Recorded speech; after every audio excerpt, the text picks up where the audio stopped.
Welcome to TSMI.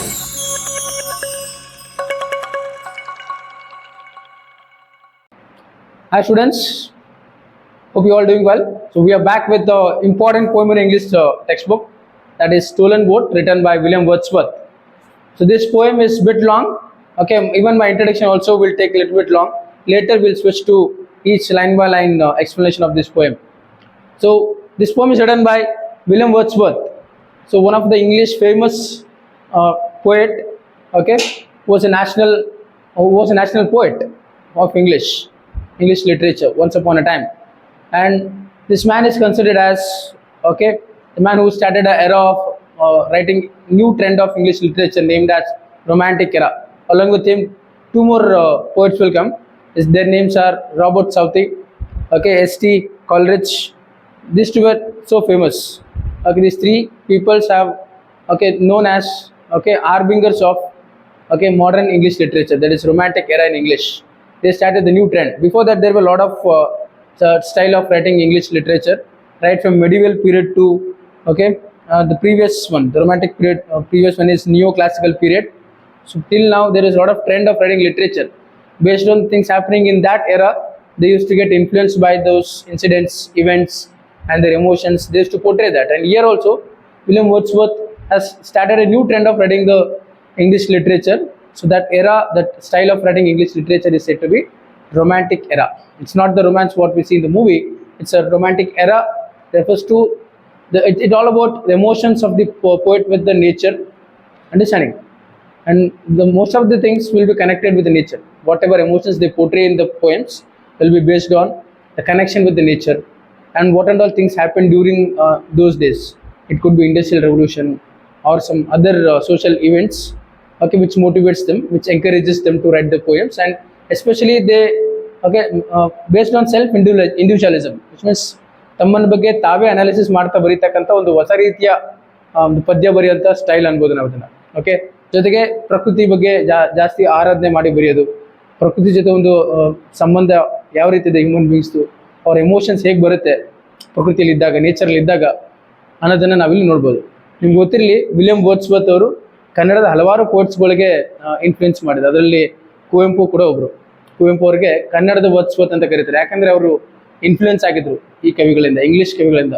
Kuvempu ಅವರು ಮೊದಲು ಇಂಗ್ಲೀಷ್ನಲ್ಲಿ ಕಾವ್ಯಗಳ ರಚನೆ ಮಾಡ್ತಿದ್ರಂತೆ. ಅವ್ರಿಗೆ ಮೋಟಿವೇಶನ್ ಎಲ್ಲಿಂದ ಸಿಕ್ಕಿತ್ತು ಅಂದರೆ ಈ ರೀತಿ ಕವಿಗಳಿಂದ ಅಂತ ನಾವು ಹೇಳ್ಬೋದು.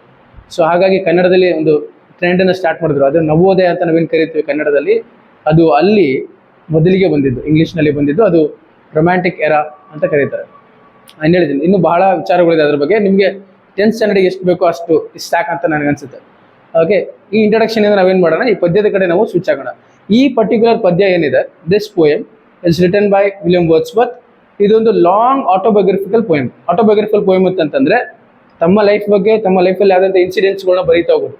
ಓಕೆ, ಚಿಕ್ಕಂದಿನಿಂದ ಹಿಡ್ಕೊಂಡು ಅವರು ಒಂದು ಒಂದು ಏಜ್ಗೆ ಬರೋವರೆಗೂ ಏನೇನೆಲ್ಲ ನಡೀತು, ಪೂರ್ತಿ ತಮ್ಮ ಲೈಫ್ ಕೊನೆ ಹಂತದವರೆಗೂ ಏನೇನೆಲ್ಲ ಆಗಿದೆ ಎಲ್ಲನೂ ಒಂದು ಕಾವ್ಯದ ರೂಪದಲ್ಲಿ ಬರೆದಿರ್ತಕ್ಕಂಥ ಒಂದು, ಓಕೆ, ಒಂದು ಹ್ಯೂಜ್ ವಾಲ್ಯೂಮ್, ಒಂದು ಗುಡ್ ವರ್ಕ್ ಅಂತ ಹೇಳ್ಬೋದು ನಾವು. ಒಂದು 14 ಬುಕ್ಕಲ್ಲಿ ಇದನ್ನು ಬರೆದಿದ್ದಾರೆ. ಓಕೆ, ಇದನ್ನು ಆ್ಯಕ್ಚುಲಿ ಅವರ ವೈಫ್ ಅದನ್ನು ಪಬ್ಲಿಷ್ ಮಾಡಿದ್ದಾರೆ.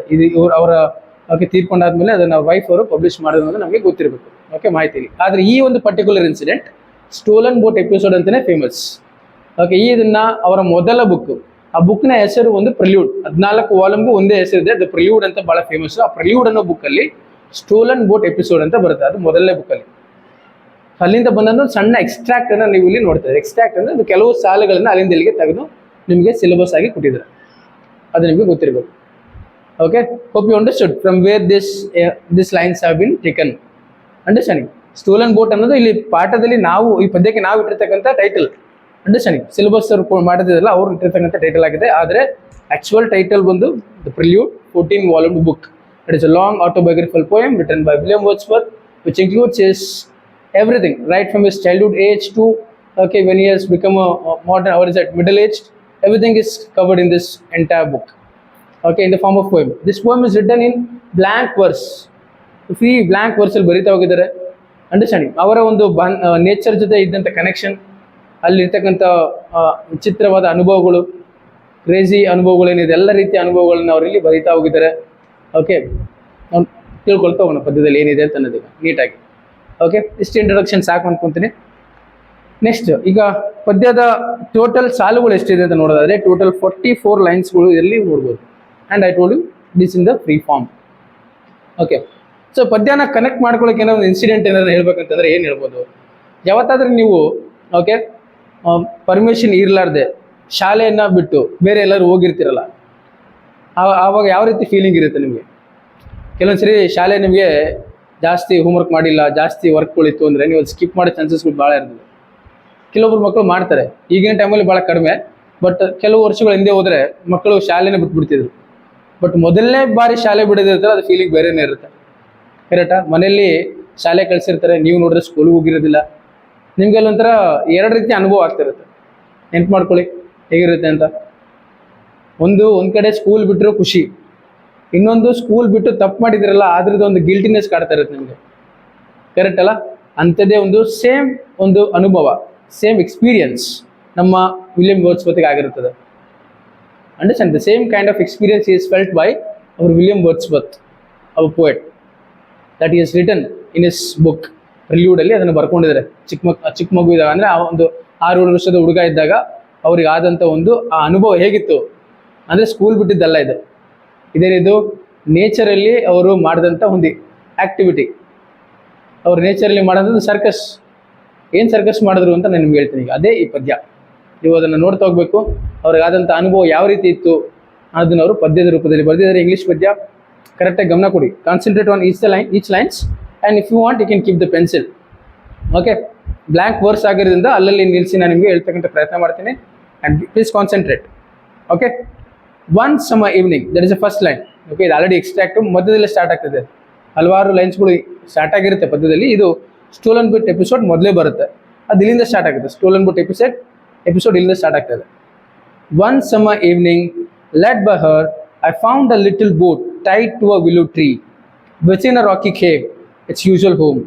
Straight I unloosed the chain and stepped in, pushed from the shore. It was an act of stealth and troubled pleasure. So ಇಲ್ಲಿ ಮೊದಲ ಸಾಲಲ್ಲೇ ಗೊತ್ತಾಗ್ತಿದೆ ಒಂದು ಬೋಟನ್ನು ಅವರು ಅಪಹರಿಸಿರೋದು. ದೇ ಹ್ಯಾವ್ ಅವ್ರು is at abandoned a boat, small boat. You can watch that picture in your text book the given. Even I have try to drawn that, I have drawn here. So what he has done, one summer evening led by her. Led by her means the bracket they mentioned, which means nature has motivated him to take near that boat where actually that is tied. ಅದನ್ನ ಎಲ್ಲಿ ಕಟ್ಟಿ ಹಾಕಿದ್ದಾರೆ, boat ಎಲ್ಲಿದೆ ಆ boat ಇರ್ತಕ್ಕಂಥ ಜಾಗಕ್ಕೆ ಅವನಿಗೆ ನೇಚರೇ ಕರ್ಕೊಂಡು ಹೋಯ್ತು ಅನ್ನೋ ಥರ ಬರ್ಕೊಂಡಿದ್ದಾರೆ.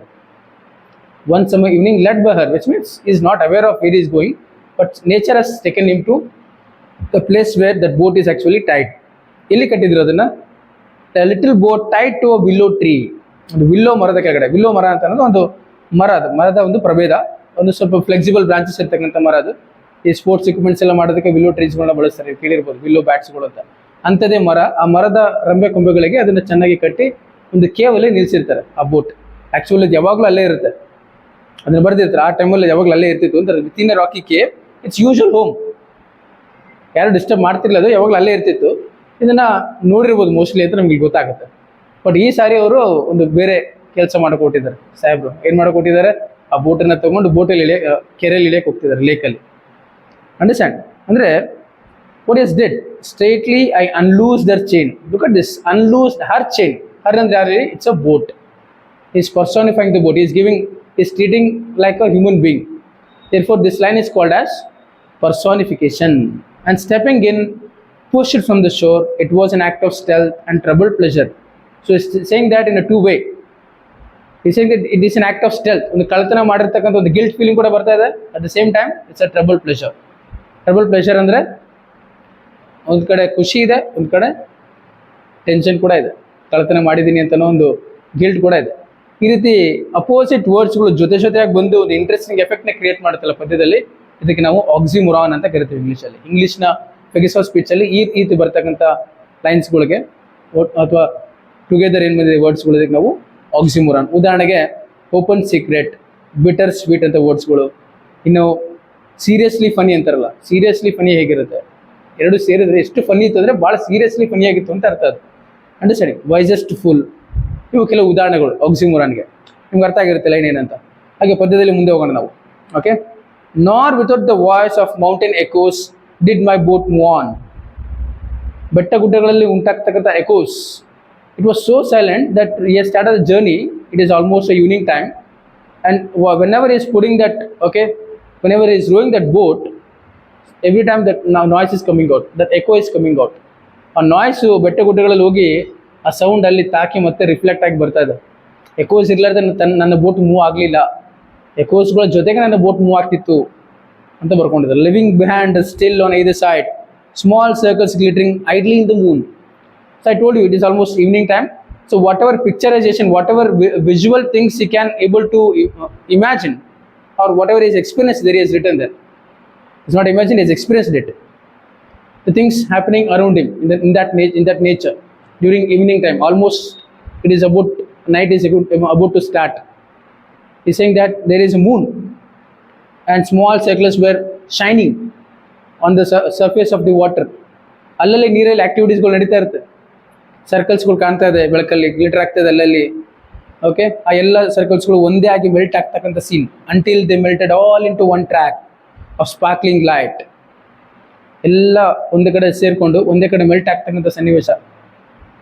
ಆ ಒಂದು ಬೆಳಕಲ್ಲಿ ಉಂಟಾಗ್ತಕ್ಕಂಥ, ನೀರಿನ ಮೇಲೆ ಉಂಟಾಗ್ತಕ್ಕಂಥ ಆಕ್ಟಿವಿಟೀಸ್ಗಳು. ನೀವು ನೈಟ್ ಟೈಮ್ ಅಂದರೆ ಬೋಟಿಂಗ್ ಮಾಡೋದು ತುಂಬ ಚೆನ್ನಾಗಿ ಗೊತ್ತಾಗುತ್ತೆ ಇದೆಲ್ಲ. ಓಕೆ, ಈ ಸಾಲುಗಳಲ್ಲಿ ಬರ್ಕೊಂಡಿದ್ದಾರೆ. ನೆಕ್ಸ್ಟ್ ಏನಾಯ್ತು ನೋಡಿ ಇಲ್ಲಿಂದ. ಸೊ ಮೊದಲಿಗೆ ಸ್ವಲ್ಪ ಡಿಫಿಕಲ್ಟಿಂದ ರೋವಿಂಗ್ ಮಾಡ್ತಾ ಇರ್ತಾರೆ, ಅಂದರೆ ಡಿಫಿಕಲ್ಟಿಂದ ಬೋಟನ್ನು ಹುಟ್ಟಾಕ್ತಾ ಇರ್ತಾರೆ. ಬಟ್ ಸ್ವಲ್ಪ ಮುಂದಕ್ಕೆ ಹೋದ್ಮೇಲೆ ಸ್ವಲ್ಪ ಜೋಶ್ ಬಂದ್ಬಿಡುತ್ತೆ, ಗೊತ್ತಾಗ್ಬಿಡುತ್ತೆ ಹೆಂಗೆ ಓಡಿಸ್ಬೇಕು ಅಂತ ಗೊತ್ತಾಗ್ಬಿಡುತ್ತೆ. ಫಸ್ಟಲ್ಲಿ ಹಂಗೆ ಅಲ್ಲ, ಸೈಕಲ್ ಓಡಿಸ್ಬೇಕಾದ್ರೆ ಫಸ್ಟ್ ಬರಲ್ಲ, ಸ್ವಲ್ಪ ದೂರ ಹೋದ್ಮೇಲೆ ಸೈಕಲ್ ಚೆನ್ನಾಗಿ ಓಡಿಸೋಕೆ ಸ್ಟಾರ್ಟ್ ಮಾಡ್ಬಿಡ್ತೀವಲ್ಲ ನಾವು.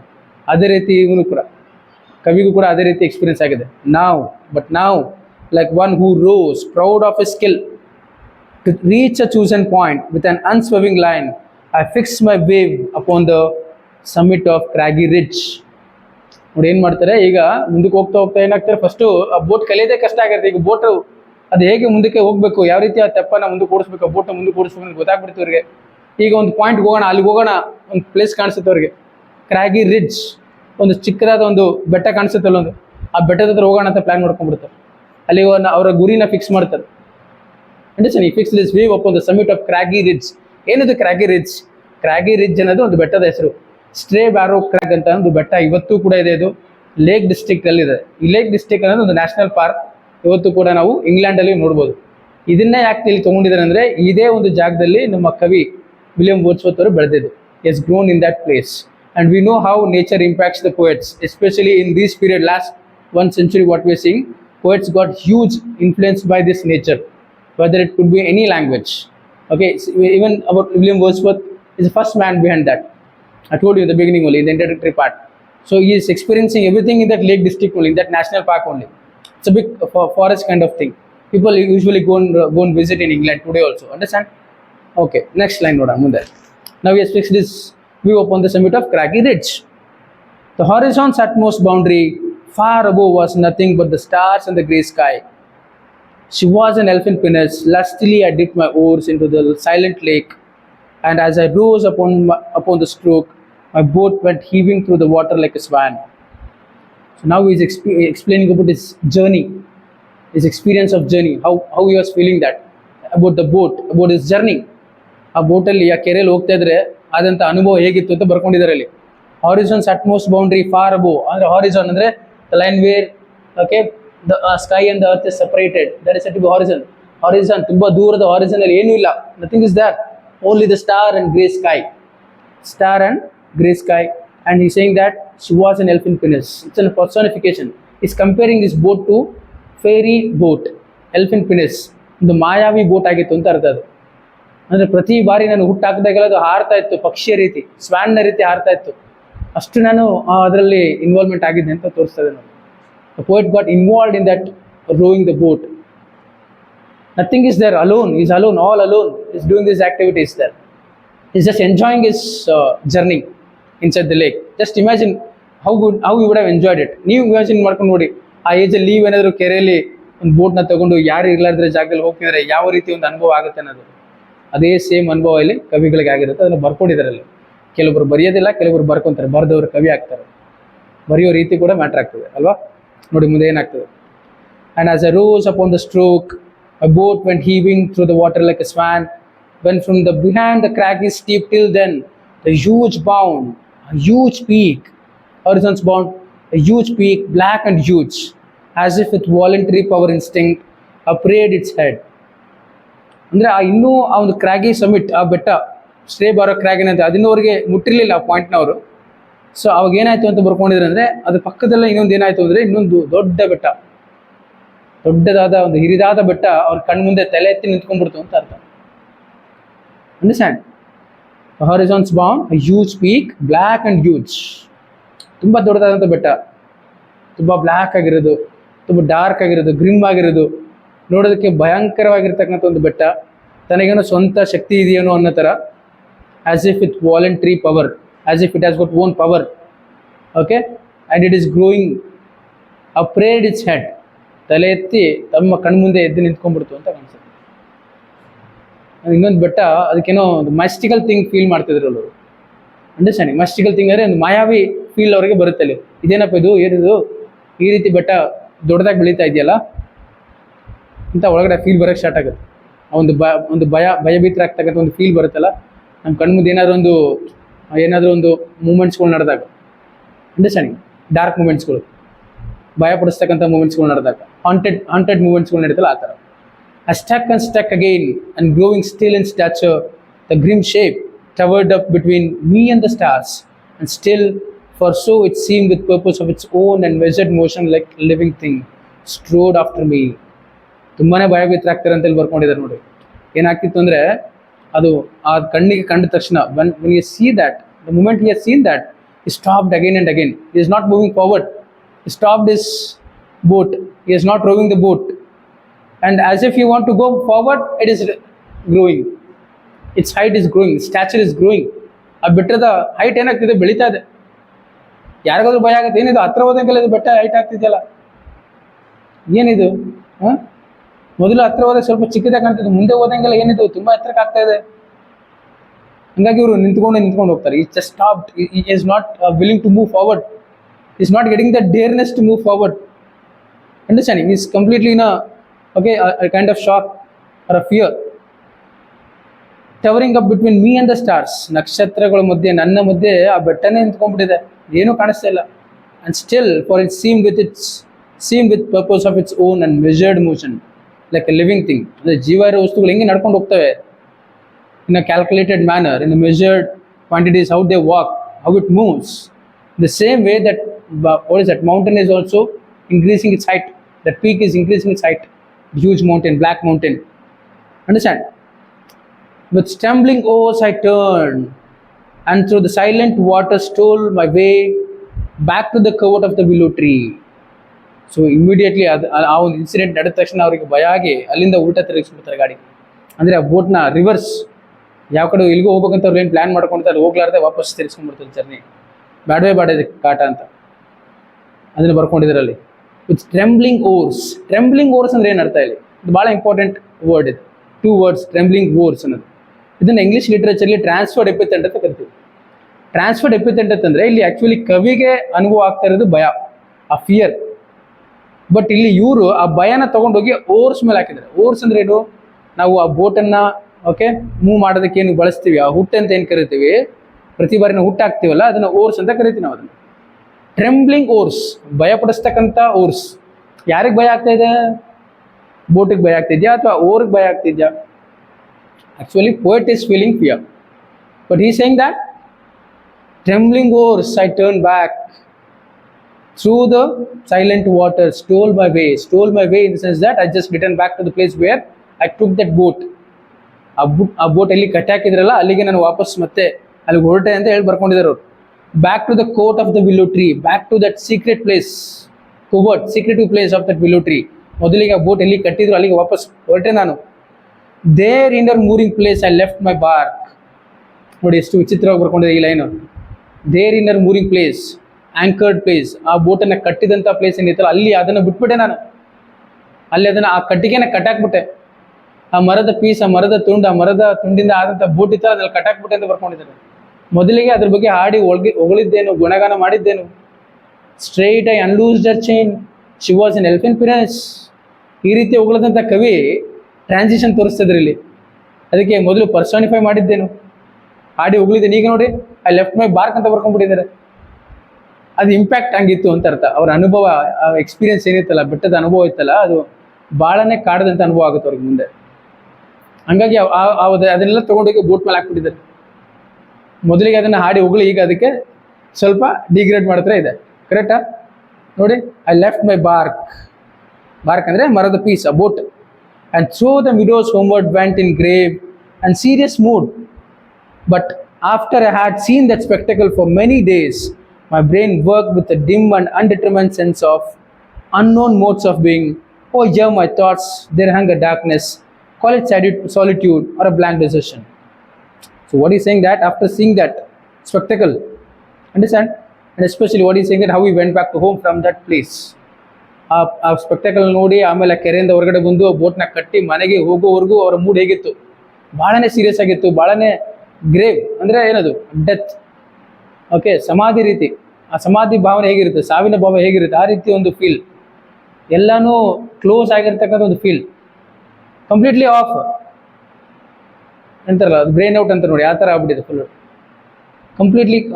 Completely void, nothing is going in his mind. ಆ ರೀತಿ ಒಂದು ಫೀಲ್ ಆಗಿದೆ, serious mood. Okay, widows compartment, ಆ ಗ್ರಾಸ್ ಲ್ಯಾಂಡ್ನ ಕ್ರಾಸ್ ಮಾಡ್ಕೊಂಡು ಮನೆವರೆಗೂ ಹೋಗ್ತಾರೆ, and in a serious mood.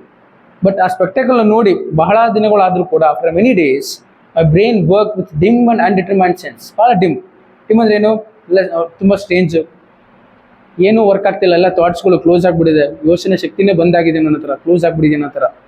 Understand? Undetermined sense, a very weak sense. Understanding? Not having sensitivity of unknown modes of being. Oh, here my thoughts, there hang a darkness. ಏನಂತ ಹೇಳ್ಬೇಕು ನಾನು ಇದಕ್ಕೆ? Completely darkness ಅದು, ಅಥವಾ ಸಾಲಿಟ್ಯೂಡಾ? Is it a state of aloneness or a loneliness? What it is? What kind of darkness it is? Or a blank desertion? Am I completely surrendered to some nothing? ಏನು ಇರಲಾರ್ದಂಥ ವಿಚಾರಕ್ಕೆ ನಾನು surrender ಆಗ್ಬಿಟ್ಟಿದೆ. ಏನಿದು ಪ್ರಕೃತಿಯ ಶಕ್ತಿ, ಇದು ಈ ರೀತಿ ಇದೆ, ನನ್ನನ್ನು ಪೂರ್ತಿ ಮೂಕನನ್ನಾಗಿ ಮಾಡಿಸ್ಬಿಟ್ಟಿದೆಯಲ್ಲ, ನಾನು ಮೂಕಾಗಿದ್ದೀನಿ, ನನ್ನ ಥಾಟ್ಸ್ಗಳು ಕೂಡ ಬರ್ತಿಲ್ಲ ಹೊರಗಡೆ. No thoughts were coming out, only that mountain, ಅದೇ ನನ್ನ ಕಾಡ್ತಾ ಇದೆಯಲ್ಲ. No familiar shapes remain, no pleasant images of trees, of sea or sky, no colours of green fields, but huge and mighty forms that do not live like a living man move slowly through my mind by day and were trouble to my dreams. ಏನಿದು ಅಂತ, what it is? ಏನೂ ಕಾಣಿಸ್ತಿಲ್ವಲ್ಲ ನನಗೆ. Nothing is visible to me, only that mountain is visible. Okay, even when I close my eyes I am seeing the same thing, even after when I am active, and even that time also it is troubling me. I'm not understanding what it is. Okay, no pleasant trees. Yes, when I went there, there were beautiful trees were there, everything was visible. I'm not remembering any one of them. I have seen the beautiful nature, but I unable to visualize it now. My mind is completely off, unable to think about what is happening with me. It is a kind of a problem for me now. It is disturbing for me. ಭಾಳ ದಿನಗಳು ನನಗೆ ಈ ಒಂದು ಘಟನೆ ನನಗೆ ಕಾಡ್ತು, ಕನಸಲ್ಲೂ ಕೂಡ ನನಗೆ ಕಾಡದಂಥ ಈ ಘಟನೆ ಆಗಿತ್ತಿದ್ದು, ಈ ಸ್ಟೋಲನ್ ಬೋಟ್ ಎಪಿಸೋಡ್ ಅನ್ನೋದು ಬರ್ಕೊಂಡಿದ್ದಾರೆ. ಅರ್ಥ ಆಗಿದೆ ಅಂತ ನಾನು ನಿಮ್ಗೆ ಅಂದ್ಕೊಂಡಿದ್ದೀನಿ, ಏನು ಬರ್ದಿರಲಿಲ್ಲ. Okay, no images of trees, no of sky or sea, no colours of green fields, but huge and mighty forms. ಆ ದೊಡ್ಡ ದೊಡ್ಡ ಬೆಟ್ಟಗಳೇ ಒಂಥರ ಜೀವಂತ ಇರೋ ವ್ಯಕ್ತಿಗಳ ರೀತಿ ಆಗಾಗ ಕನಸಲ್ಲಿ ಹೆಂಗೆ ಬರ್ತಾರೆ ಆ ರೀತಿ ಬರ್ತಾಯಿತ್ತು ಅಂತ ಇರ್ತಾರೆ. ನನ್ನ ಮನಸ್ಸಲ್ಲೂ ಬರ್ತಾಯಿತ್ತು, ನನ್ನ ಕನಸಿಗೂ ಕೂಡ ಅದು ಲಗ್ಗೆ ಇಡ್ತಾ ಇತ್ತು ಅಂತ ಅರ್ಥ. ಅಲ್ಲಿಗೂ ಕೂಡ ತೊಂದರೆಯನ್ನು ಕ್ರಿಯೇಟ್ ಮಾಡ್ತಾ ಇತ್ತು ಅಂತ ಒಂದು ಘಟನೆ ಆಗಿತ್ತು ಅಂತೆಲ್ಲ ಬರ್ಕೊಂಡಿದ್ದಾರೆ. Okay, so this episode leaves on lasting impact in poet's mind, in his sublime. Okay, what is that subconscious mind, everything is related that. Okay, so that is about this stolen boat poem. Hope you would have understood how it has impacted, how nature impacted, okay, created an effect to our poet William Wordsworth when in his childhood days, when he was that is a small age, around 6 or 7 years. This is an important incident which has taken place in his life, and he has written that. And still this poem continues, and that is why they asked you to read in the suggested reading, to read the entire prelude episodes 1, 2, 3, 4 till 14. And hope you understood this. So that's about Stolen Boat. If you have any doubt, you can ask us. Okay, ಏನಾರಿದ್ರೆ comment ಮಾಡಿ, ಅದಕ್ಕೆ ಉತ್ತರವನ್ನು ಕೊಡ್ತಕ್ಕಂಥ ಪ್ರಯತ್ನ ನಾವು ಮಾಡ್ತೀವಿ. Okay, see you in the next one. Bye.